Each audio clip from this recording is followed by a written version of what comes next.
dit, en termes de méthodologie de recherche. Pourquoi? C'est du positivisme pur. D'accord? C'est du positivisme. Et ça, je vais en parler au niveau du positionnement et du cadre épistémologique, très important pour mener à bon sa recherche de thèse. Mais d'où ça va se compliquer? Quand je parle de méthodologie de recherche, où ça va se compliquer? C'est surtout sur les recherches qui entrent des relations comportementales humaines. Autrement dit, c'est soit le côté social, philosophique, économie et gestion. Pourquoi? Parce que quand je parle des sciences biologiques, sciences, chimie, physique, ainsi de suite, ce sont tout simplement des données qui sont absolues. Ce sont des données dans lesquelles je vais chercher, parce que ma thèse de recherche, moi quand je fais une recherche, c'est de collecter des données. Ces données sont généralement, et voire absolument tous, exactes, de façon, ce qui veut dire ce sont des données réelles, de la réalité. Mais pour les sciences économiques et sociales, ce sont des données à la fois absolues et des données à la fois relatives, dans lesquelles ce n'est pas des données quantitatives, mais des données qualitatives. Ils ne disent pas au niveau biologie, chimie, non, tout ça. Parce que pour eux, c'est très simple, c'est l'expérimentation. Je vais essayer donc d'orienter ces éléments de méthodologie de recherche de façon commune afin que nous puissions bien sûr élaborer cette méthodologie de recherche scientifique. Parce que la seule chose que le jury va essayer de voir, c'est votre structure.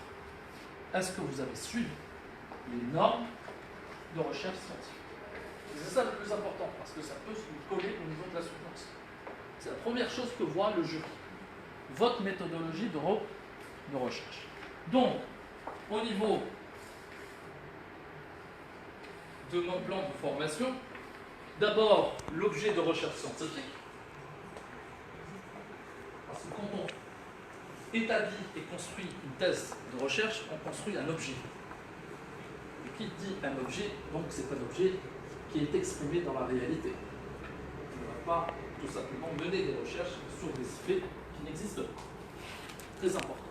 Deuxièmement, le positionnement de recherche scientifique.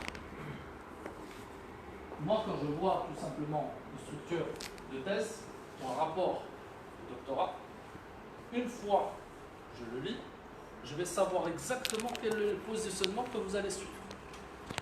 Faites très attention sur ce point.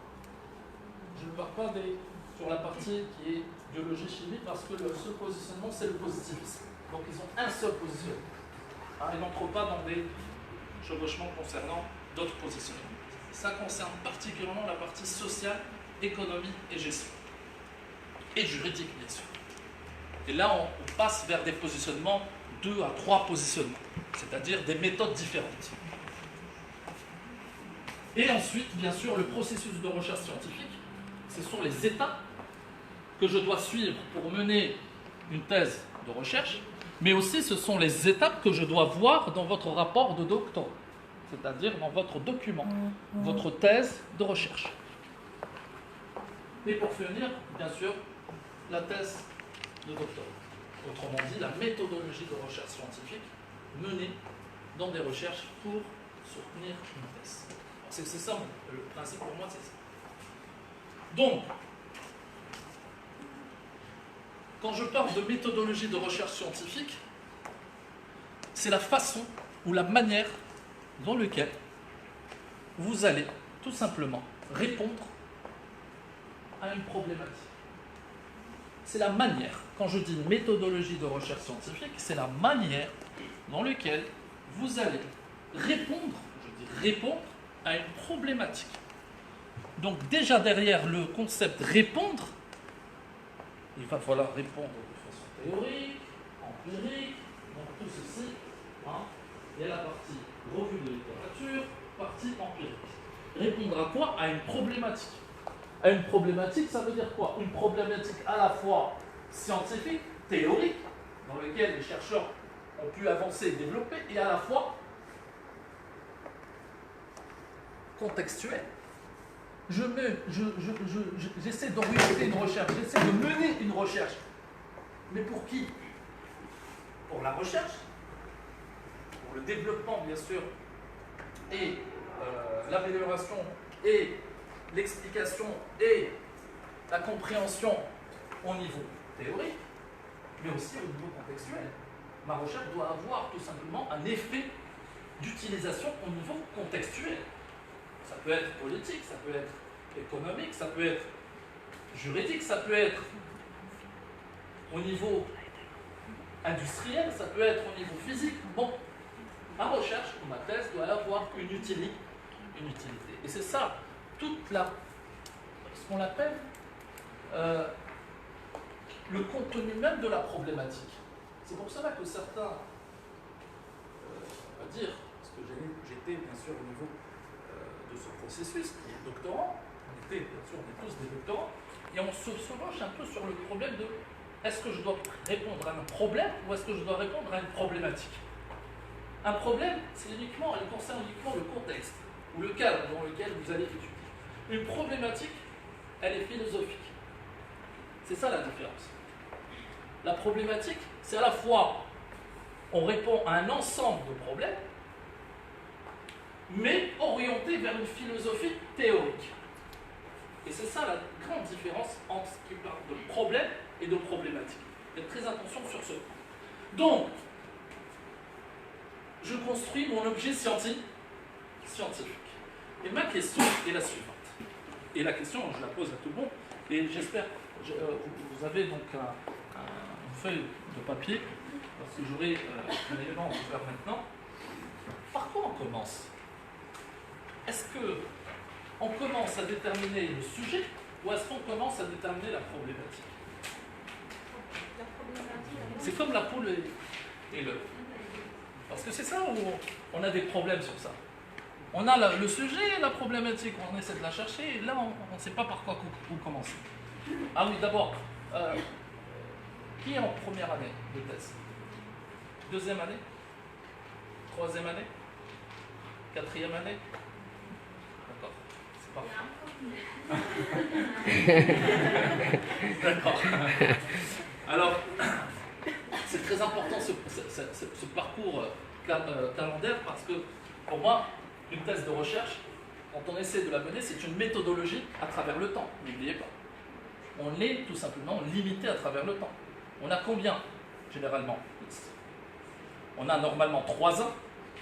Après, on a besoin d'une dérogation pour 4e année, 5e, peut-être la 6e.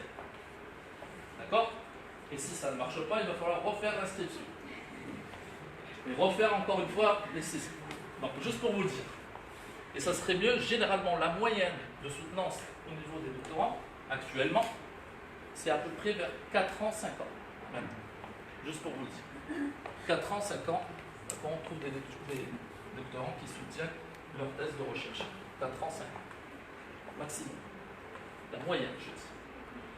Donc, par quoi on commence?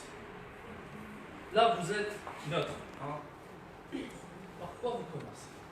Le sujet ou la problématique? Par pause du master. Oui. Commence par... Est-ce que c'est la problématique qui détermine le sujet ou est-ce que c'est le sujet qui détermine la problématique? C'est ça ma question. C'est la problématique. Oui. Le sujet qui détermine la problématique. Le sujet qui détermine la problématique.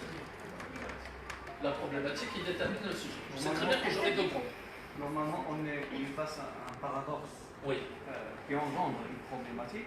Donc là, on trouve notre sujet de recherche. Là, vous trouvez votre sujet de recherche. Donc, si je prends le raisonnement de votre collègue, non. Ce qui veut dire que la problématique détermine le sujet de recherche. Ce n'est pas le sujet de recherche qui détermine la problématique, c'est la problématique qui détermine le sujet de recherche.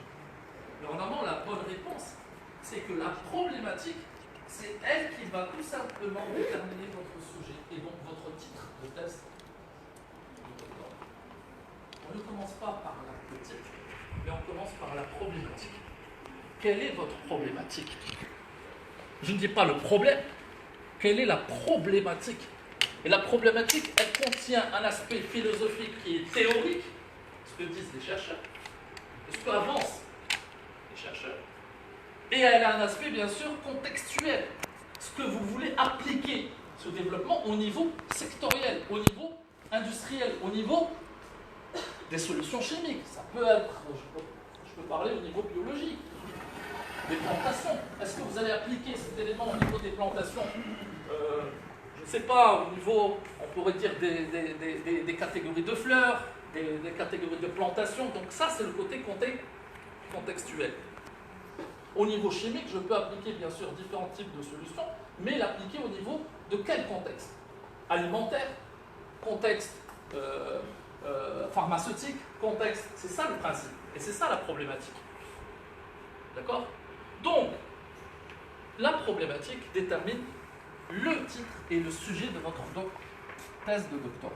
Et c'est pour ça que je voudrais en venir à cet exemple.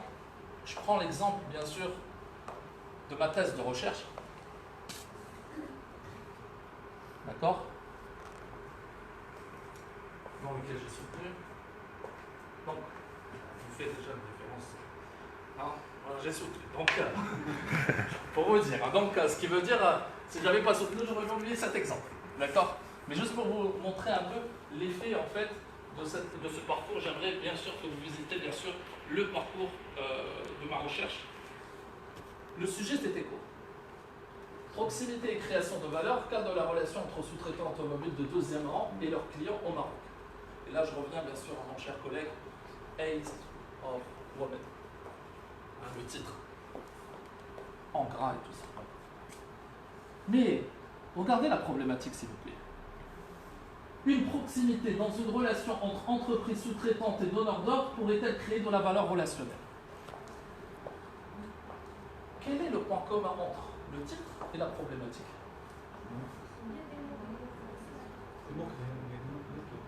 Mais comment vous voyez la structure du titre et la structure de la problématique? La problématique sous forme interrogative. C'est vrai que parfois on peut, en termes de sujet de recherche, on peut dire bien sûr la problématique peut être abordée vers pas une question mais par une affirmation. Moi je vous donne des solutions pour les doctorants. Donnez votre problématique en termes de questions. Ça vous évitera beaucoup d'erreurs. Pourquoi? En termes même de soutenance. Vous allez même expliquer en termes, donnez-moi votre problématique en une phrase, vous dites la question. Pourquoi? Parce qu'une problématique, la forme d'une problématique est une forme sous question, généralement. Et bien sûr, on pourrait tout simplement la transposer vers une forme affirmative.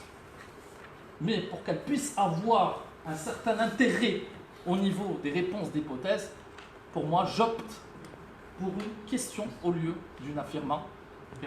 Ça dépendra bien sûr de chacun d'entre vous. Vous savez qu'après, vous êtes doctorant, mais après, quand vous soutenez une thèse de recherche, vous devez suivre un cadre épistémologique et vous devez la défendre. Hein? Demain, vous aurez des collègues qui sont en recherche, d'accord, et qui ont un cadre différent par rapport à vous. Vous devez défendre votre position scientifique. Ça ne veut pas dire que vous faites une thèse de recherche et vous basculez vers une autre position scientifique. Non, vous restez. C'est comme en politique. Est-ce que c'est compris? C'est comme en politique. Parce qu'après, vous avez une réputation. Vous êtes chercheur en une position positiviste. D'autres chercheurs qui sont contre. C'est une confrontation entre chercheurs et ça permet de développer la recherche. C'est très important. Oui. Parler de la sujet, on peut tomber dans une problématique. Mais s'il n'y a pas de sujet, est-ce qu'on peut parler d'une problématique?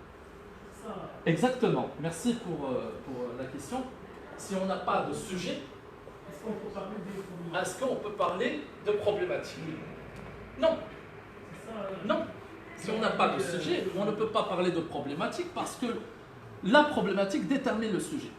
Si vous avez le sujet, ce qui veut dire que, je dis et je répète, si vous avez le sujet, ce qui veut dire que ce sujet a été tout simplement collecté ou informé par un effet ou une information que vous avez retenue, que vous avez lue. Vous avez dit, voilà, j'ai une thèse, j'ai lu une thèse, hop, j'ai eu un sujet, comme ça. Pas de façon tout simplement de recherche. La problématique, c'est ça la différence. Quand vous cherchez une problématique, vous faites de la recherche. Vous cherchez, bien sûr, cet effet en termes de revue de littérature et ce qui se passe au niveau du terrain. Mais si vous avez un sujet dès le départ, ça veut dire quoi? C'est juste parce que vous l'avez vu au niveau d'une affiche.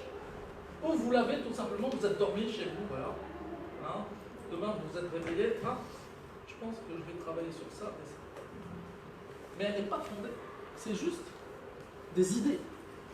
Le sujet que vous avez parlé, ce sont des idées. Et c'est ça où tout commence. La recherche commence par des idées. Des idées d'abord. Je vais faire ça, je veux coller ça, moi je veux voir comment ça se passe si je prends A et je le mets à côté de B, comment ça va impacter C.